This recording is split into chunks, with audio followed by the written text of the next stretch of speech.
మీ fashion అవసరాలను నెరవేర్చే తెలివైన ఎంపికల గురించి తెలుసుకోండి. పూర్తి వివరాలకు చదవండి రేపటి సాక్షి దినపత్రిక.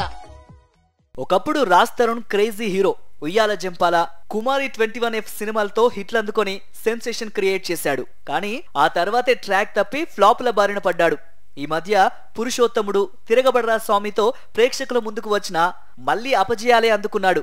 తాజాగా అతడు ప్రధాన పాత్రలో నటించిన సినిమా భలే ఉన్నాడులే రీసెంట్ గా ఆ సినిమా రిలీజ్ అయింది. ఈ మూవీ ప్రమోషన్స్ లో రాజ్ తరుణ్ తన కెరియర్ తొలినాళ్లలో ఎదురైన కష్టాలను చెప్పుకొచ్చాడు. నన్ను ఎవరైనా గుర్తించి ఇండస్ట్రీకి పిలవాలని ఎదురు చూశాను. దాదాపు 52 షార్ట్ ఫిల్మ్స్ చేశాక రామ్మోహన్ గారు చూసి పిలిచారు. యాక్టింగ్ చేస్తావా, డైరెక్షన్ చేస్తావా అని అడిగారు. నాకు డైరెక్షనే ఇష్టమని చెప్పాను. అలా ఆయన దగ్గర 3000 రూపాయలకు అసిస్టెంట్ డైరెక్టర్ గా వర్క్ చేశాను. ఉదయం నుంచి రాత్రి వరకు ఒక్క సీన్ గురించి చర్చించేవాళ్ళం. అప్పుడు నేను పర్వాలేదు కానీ ఇంకాస్త బాగుపడాల్సింది అని దీర్ఘాలు తీశాను. నెల రోజులు ఓపిక పట్టాడు. తర్వాత ఆయనకు కోపం వచ్చి నువ్వుంటే స్క్రిప్ట్ ముందుకు సాగదు, వెళ్ళిపో అన్నారు. ఏం చేయాలో తోచలేదు. బీటెక్ మధ్యలో ఆపేసి వచ్చాను. అద్దె కట్టడానికి కూడా డబ్బులు లేకపోవడంతో ఫుట్పాత్ పై 11 రోజుల పాటు పడుకున్నాను. నీళ్లు తాగి కడుపు నింపుకునేవాడిని.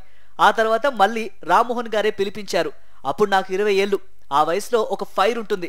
ఏదైనా సాధించే తిరిగి వెళ్లాలనుకున్నాను. నా టాలెంట్ నమ్ముకున్నాను. రైటర్ గా ప్రమోషన్ ఇచ్చారు.